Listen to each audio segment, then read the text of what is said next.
lavet 3 meget forskellige slags gløgg, som alle sammen smagte enormt dejligt. Og håndkåler og andre gløgg. Afhængig af hvor stærk I er jeres gløgg, så kan I godt lige fiske teposen derop. Fortæl lidt om, hvorfor det her det er Danmarks bedste gløgg. Kanel, peber, kardemomme, stjerneanis. Det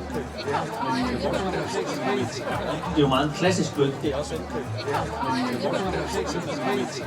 cloudy, ligesom en god cloudy cider. Fantastisk. Lad os give en stor hånd. rød julegløgg, som er en røget kardemomme. Super gløgg. Masser af julestemning.